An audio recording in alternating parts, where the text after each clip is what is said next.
ಎಲ್ರಿಗೂ ನಮಸ್ಕಾರ ರೀ. ಎಲ್ಲರೂ ಹೆಂಗದಿರಿ? ಐ ಹೋಪ್ ಎಲ್ಲರೂ ಆರಾಮದಿರಿ ಅನ್ಕೊಂತೀನಿ. ಇವತ್ತಿನ ವಿಡಿಯೋದೊಳಗೆ ನಮ್ಮ ಇನ್ನೊಂದು ಹೊಲನ ತೋರಿಸ್ತೀನಿ. ಫಸ್ಟ್ ನಮ್ಮ ಫಾರ್ಮ್ನ ಒಂದು ರೌಂಡ್ ವಿಸಿಟ್ ಮಾಡಿದ್ವಿ. ನೆಕ್ಸ್ಟ್ ಇನ್ನೊಂದು ಹೊಲಕ್ಕೆ ಹೊಂಟೀವಿ. ಈಗ ಇದು ಇರೋದು ಯಲಬುರ್ಗದೊಳಗೆ. ನಮ್ಮ ಹೊಲಕ್ಕೆ ಹೋಗ್ಬೇಕಂದ್ರೆ ನಾವು ಕೆಂಪು ಕೆರೆ ಮೇಲೆ ಹಾಸಿ ಹೋಗ್ತಿದ್ವಿ. ಆದರೆ ಏನು ಮಾಡೋದು, ಮಳೆ ಬಂದು ಕೆರೆ ಎಲ್ಲ ತುಂಬಿಬಿಟ್ಟೈತಿ. ನಮ್ಮ ಹೊಲಕ್ಕೆ ಹೋಗಕ್ಕೆ ದಾರಿನೇ ಇಲ್ಲ. ಹಾಗಾಗಿ ನಾವು ಮಂದಿ ಹೊಲದಾಗ ಹಾಸಿ ನಮ್ಮ ಹೊಲಕ್ಕೆ ಹೋಗ್ತೀವಿ. ಅದೇ ಏನೇ ಹೇಳ್ರಿ, ಮಂದಿ ಹೊಲದಾಗ ಹಾಸಿ ನಮ್ಮ ಹೊಲಕ್ಕೆ ಹೋಗೋದು ಒಂದು ಮಜಾನ ಬೇರೆ ಇರುತ್ತೆ. ತಪ್ಪು ತಿಳ್ಕೊಬೇಡ್ರಿ. ಯಾಕಂದ್ರೆ ಡೈರೆಕ್ಟಾಗಿ ನಮ್ಮ ಹೊಲಕ್ಕೆ ಹೋಗಿ ಇಳಿಯೋದಕ್ಕಿಂತ ಇನ್ನೊಂದು ಹೊಲದಾಗ ಹಾಸಿ ಮಂದಿ ಹೊಲದಾಗ ಹಾಸಿ ಹೋಗ್ಬೇಕಂದ್ರೆ ಅವ್ರು ಏನು ಹಾಕ್ಯಾರ ಏನಿಲ್ಲ, ಇನ್ನೊಂದು 2 ಹೊಲ ಆಗಿಂದ ನಮ್ಮ ಹೊಲ ಬರುತ್ತಾ ಅನ್ಕೊಂತ ಹೋಗ್ತೀವಲ್ಲ, ಅದೊಂದು ಫೀಲೇ ಬೇರೆ ಇರುತ್ತೆ, ಚೆಂದ ಅನ್ಸುತ್ತೆ. ನಾನಂತೂ ಎಂಜಾಯ್ ಮಾಡ್ಕೊಂಡು ಖುಷಿಯಿಂದ ಹೋದೆ. ಸೊ ಫೈನಲಿ ನಾವೀಗ ನಮ್ಮ ಹೊಲದಾಗ ಅದೀವಿ. ಅಲ್ಲೇನು ಲೈಟಿನ ಕೊಂಬ ಕಾಣತ್ತಿತ್ತಲ್ಲ, ಅಲ್ಲಿಂದ ನಡ್ಕೊಂಡು ಬಂದೀವಿ. ಇದೆಲ್ಲ ಹಿಂದಿಂದು, ಅಲ್ಲಿ ರೋಡ್ ಐತಿ. ಒಂದು 3-4 ಹೊಲ ದಾಟಿ ಬಂದೀವಿ. ಸೊ ಇದ ನೋಡ್ರಿ ನಮ್ಮ ಹೊಲ ಹೆಂಗೈತಿ. ನಾವು ಈ ಹೊಲದಾಗ ಪಪ್ಪಾಯ ಹಾಕೀವಿ. ಅಲ್ಲೇನು ಲಾಸ್ಟ್ ತೆಂಗಿನಕಾಯಿ ಗಿಡ ಕಾಣತ್ತವಲ್ಲ, ಅಲ್ಲಿ ತನಕ ಐತಿ. ಇದು 6 ಎಕರೆ ಹೊಲ. ಟೋಟಲಾಗಿ ನಾವು 4 ಎಕರೆ ಪಪ್ಪಾಯ ಹಾಕೀವಿ. ಅದು ಮೇಲಿನ ಪಟ್ಟಿ. ನಾನು ನಿಂತಿರೋದೀಗ ತೆಳಗಿನ ಪಟ್ಟಿ. ಈಗ ಮೇಲಿನ ಪಟ್ಟಿ ಏನು ಈ ಚಲೋ ಬಂದೈತಿ ಗಿಡ, ಅದ್ರದ್ದೇನು ಚಿಂತಿಲ್ಲ. ಆದರೆ ಇದು ಕೆಳಗಿನ ಪಟ್ಟಿ ಹೆಂಗಾಗ್ಬಿಟ್ಟೈತಿ ಅಂದ್ರೆ, ರೂಟ್ರು ಹೊಡ್ಸಿದ್ವಿ ನಾವು, ಕಸ ಭಾಳ ಐತಿ ಅಂತೇಳಿ. ಯಾವತ್ತು ರೂಟ್ರು ಹೊಡ್ಸಿದ್ವಲ್ಲ, ಅವತ್ತಿನ ದಿನಾನ ಮಳೆ ಹತ್ಬಿಡ್ತು. ಕಂಟಿನ್ಯೂ 15 ದಿನ ಮಳೆ ಹತ್ಬಿಡ್ತು. ರೂಟ್ರು ಹೊಡಿಸಿ ಮಣ್ಣೆಲ್ಲ ಎತ್ತಾಕ್ಬಿಟ್ಟಿತ್ತದು.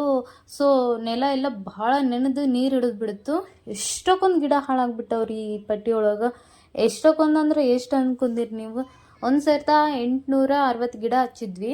ಅದ್ರೊಳಗೆ ಅಂದಾಜು ಏನಿಲ್ಲ ಅಂದ್ರೂ ಒಂದು 400 ಗಿಡ ಅಷ್ಟೇ ಉಳಿದಿರ್ಬೋದು ಅನ್ಕೋತೀನಿ ನೋಡ್ರಿ. ಇಲ್ಲೇನು ನೀವು ಖಾಲಿ ಜಾಗ ಏನು ಕಾಣತ್ತಲ್ಲ, ಎಷ್ಟಕ್ಕೊಂದು ಸಾಲು ಇದ್ದೀವಿ ರೀ. ಒಂದು 5-6 ಸಾಲು ಗಿಡ ಎಲ್ಲ ಹೋಗ್ಬಿಟ್ಟವು ಮಳೆಗೆ. ಮೇಲೆಲ್ಲ ಸ್ವಲ್ಪ ಚಿಗುರಂಗೆ ಕಾಣ್ತದೆ. ತೆಳಗೆ ನೋಡಿದ್ರೆ ಈ ನಮ್ನಿ ಎಲ್ಲ ಕೊಳೆತು ಹೋಗ್ಬಿಟ್ಟೈತಿ. ಬೇರು ಅನ್ನೋದೇನೂ ಇಲ್ಲ.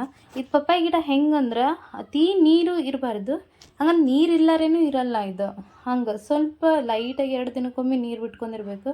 ಆದರೆ ಏನು ಮಾಡೋದು, ನಮ್ಮ ಟೈಮ್ ಸರಿ ಇಲ್ಲ ಅನ್ಬೇಕು. ಹಿಂಗಾಗ್ಬಿಟ್ಟೈತಿ. ಹಂಗಂತ ನಾವೇನು ಅಂಜಿಲ್ಲ, ಯಾಕಂದ್ರೆ ನಮ್ಮ ರೈತರ ಬಾಳೆನೇ ಇಷ್ಟ ಅಲ್ರಿ. ಬಂತಂದ್ರೆ ಬಂದೇ ಬಿಡುತ್ತಾ, ಹೋಯ್ತಂದ್ರೆ ಹೋಗೇ ಬಿಡುತ್ತಾ. ಈ ಸರಿ ನೋಡಿರಲ್ಲ, ಮಳೆ ಬಂದು ಹೆಸರು ಎಷ್ಟಕ್ಕೊಂದು ಹಾಳಾಗೈತಿ. ಎಷ್ಟು ಜನ ರೈತರಿಗೆ ಲಾಸ್ ಆಗೈತಿ. ಅದ್ರೊಳಗೆ ನಾವು ಒಬ್ಬರು ಪಪ್ಪಾಯಿ ಹಚ್ಚಿ ಸ್ವಲ್ಪ ಲಾಸ್ ಮಾಡ್ಕೊಂಡೀವಿ. ಪರವಾಗಿಲ್ಲ, ಮೇಲಿನ ಪಟ್ಟಿ ಅಂತೂ ಚೆನ್ನಾಗೈತಿ. ಇದ್ರೊಳಗೆ ಒಂದು ಸ್ವಲ್ಪ ಅದಾವ ಅಷ್ಟೇ, 10% ಅಷ್ಟೇ ಅದಾವ 100 ಒಳಗೆ. ಬಾಕಿ ಎಲ್ಲ ಹೋಗ್ಯಾವು. ಹಂಗಂತ ಇನ್ನು ನಾವು ಸುಮ್ಮನೆ ಇರಲ್ಲ. ಇದೊಂಥರ ನಮ್ಗೆ ಹೊಸ ಪಾಠ ಅನ್ಕೊಂಡೀವಿ. ಫಸ್ಟ್ ಟೈಮ್ ಮಾಡತ್ತಿದ್ವಿ. ಸೊ ಹಿಂಗೆ ಹೊಸ ಪಾಠ ಇದು ನಮ್ಗೆ. ನೆಕ್ಸ್ಟ್ ಏನು ಮಾಡಬಾರ್ದು ಅನ್ನೋದು ಗೊತ್ತಾಯ್ತು ಇದ್ರ ಮೇಲೆ ನಮ್ಗೆ. ಸೊ ಇಷ್ಟಿಷ್ಟು ದೊಡ್ಡ ಆಗ್ತಿದ್ವು ನೋಡ್ರಿ ಗಿಡ. ನಮ್ಮ ಪಾಪ ಅಷ್ಟು ಎತ್ತರ ಅದಾವೆ, ಹಾಳಾಗ್ಬಿಟ್ಟವ. ಬಟ್ ಏನು ಮಾಡೋಕ್ಕಾಗಲ್ಲ. ಇನ್ನೊಂದು ಸ್ವಲ್ಪ ಗಿಡ ತರ್ಸಾತೀವಿ ನಾವು. ಈ ವೀಕ್ ಒಳಗೆ ಬರ್ತಾವವು, ಹಚ್ತೀವಿ. 1 ತಿಂಗಳು ಹೆಚ್ಚು ಕಮ್ಮಿ ಅಷ್ಟೇ ಬೆಳೆ ಬರುತ್ತೆ. ಯಾಕೆ ಸುಮ್ಮನೆ ಖಾಲಿ ಬಿಡೋದು ಅಂಥೇಳಿ ಹಚ್ಬೇಕಂತ ಮಾಡೀವಿ. ಇನ್ನೇನು ಬರ್ತಾವ. ಸೊ ಇಷ್ಟೇ ನೋಡ್ರಿ ಈಗ ಇರೋದು.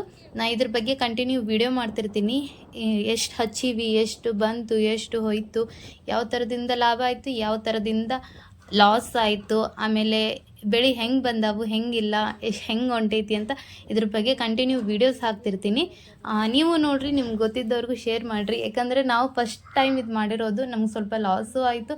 ಆಮೇಲೆ ಏನು ಮಾಡಬೇಕು ಅನ್ನೋದು ಗೊತ್ತಾಯಿತು. ಸೊ ಫಸ್ಟ್ ಟೈಮ್ ಯಾರು ಮಾಡ್ತಿರ್ತಾರೆ ಅವ್ರಿಗೂ ಒಂಥರ ಇದು ನೋಡಿ ಗೊತ್ತಾಗುತ್ತೋ, ಹಿಂಗಿರ್ಬೋದು, ಹಂಗೆ ಮಾಡಬೇಕು, ಹಂಗೆ ಮಾಡಬಾರ್ದು, ಹಿಂಗೂ ಆಗುತ್ತಾ ಇದ್ರೊಳಗೆ ಅಂತೇಳಿ. ಸೊ ನಿಮ್ಗೆ ಗೊತ್ತಿದ್ದವ್ರಿಗೆ ಶೇರ್ ಮಾಡಿರಿ. Thank you for watching. ನಮ್ಮ ಇನ್ಸ್ಟಾ ಪೇಜ್ನೂ ಫಾಲೋ ಮಾಡಿರಿ. Thank you. ಬಾಯ್.